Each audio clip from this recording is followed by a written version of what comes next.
not long to go until the election, and we're checking in with some more startup entrepreneurs to figure out what they are looking for and not looking for from this election. Rahul Sonnad is the founder of Tesloop, a consumer transportation company based in Los Angeles. Rahul, welcome to Innovate 2016. Yeah, thank you for having me here. So Rahul, excited about the election? I'm interested in the election. It is an election unlike others I've seen. As particularly a transportation entrepreneur, what are you looking for? How can government help or not help in terms of your business? Yeah, well, transportation certainly is a business that's heavily regulated.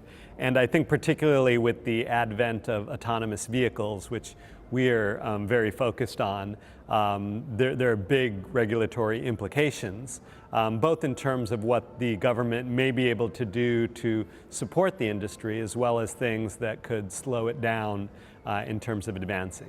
Examples? How can government help rather than hinder? Yeah, so some great ways to help. Like when I think of transportation and what we really want to encourage, we want less traffic, we want less carbon emissions. So some great ways to do this are to have incentives based on actually, how many people you have in the car, how many miles you're driving. So if you were to have tax incentives based on how many other cars or airplanes you're displacing in terms of traffic, that would be, I think, a really positive step. Are you seeing any serious grown-up discussion of transportation at the presidential level in terms of this election?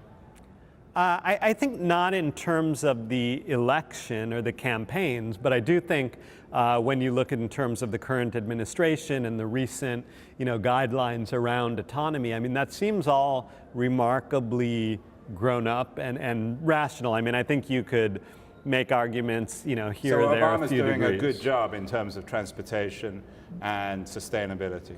I don't know about sustainability. I think about autonomy, yes. I think there's not a lot of serious willpower around sustainability. Like certainly California, I think, is much more progressive around electric car incentives and general sustainability. Not that it's doing everything as it could, but I think the federal government is much less progressive there. Do you expect a Clinton or a Trump presidency to make much difference in terms of your business, your interests? I think probably not. I think the technology is moving really fast. I think the industry is going to drive things. I would hope that true safety statistics would drive things. I think clearly, if you compare Clinton to Trump, the sustainability focus will be much higher under Clinton than it would be under Trump.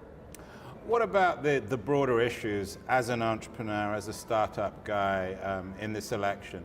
Issues of immigration, xenophobia, the wall, you're in Southern California. Do those issues concern you? Yeah, I mean, I think those are huge issues. I would say they're bigger issues to me just as a citizen and somebody who lives here versus a startup entrepreneur. I think there's a lot of fundamental questions of how we run the country and treat others that I think are night and day between the two candidates. So, but in terms of being a startup entrepreneur, I don't feel most of that has that big of an effect. We're talking in San Jose, you live in Los Angeles. Do you think there's a big difference in terms of attitudes towards public policy between Northern California and Southern California? I don't know. I think there's a bigger difference within those. If you look at just in general people in Santa Monica versus people in other areas in Los Angeles. I mean, I think there's some pockets that are much more civically minded, much more focused on regulation and such. And certainly regulation has a place in terms of providing a lot of structure and guidance for how businesses do things. But I think I don't think there's a huge divide between Southern and Northern. And then what about the opportunities, the environment as a startup entrepreneur in Los Angeles? Is it particularly exciting? We hear in the north that things are really happening down there. Things are happening in the startup space. Well, I mean, I think it is becoming much more vibrant. I mean, I think in our space, like, which is around transportation, I think LA is a much more interesting market just because there's so many people who drive and there's so many cities you drive to. So for example, what we're trying to do is to make traveling 50 to 300 miles, you know, carbon free and really nice, easy, pleasant. There's a lot of places you would go from LA, San Diego, Las Vegas, Palm Springs, Bakersfield, San Francisco. You know, you'd travel around the Bay Area, but there's not a lot of nearby large destinations. So at that level, for transportation, LA is really exciting. Final question, Rahul. I think most people here are kind of sick of 2016. Cast your mind forward to 2020. Okay. Very briefly, it's hard to do.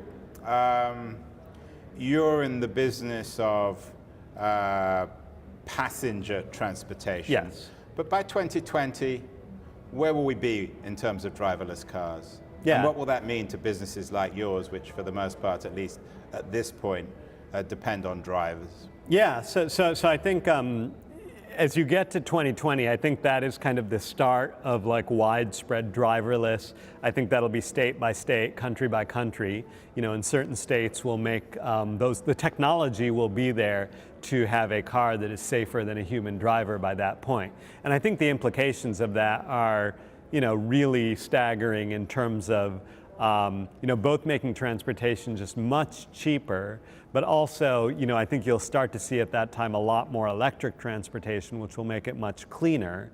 And then that will get beyond passengers to make moving freight much easier. It'll start eliminating traffic where that's used. I think HOV lanes can become autonomous car lanes, which will take much more people in them. So I think, you know, 2020, you know, over the period of that next term of presidency, I think it's going to be completely transformative for the national transportation landscape.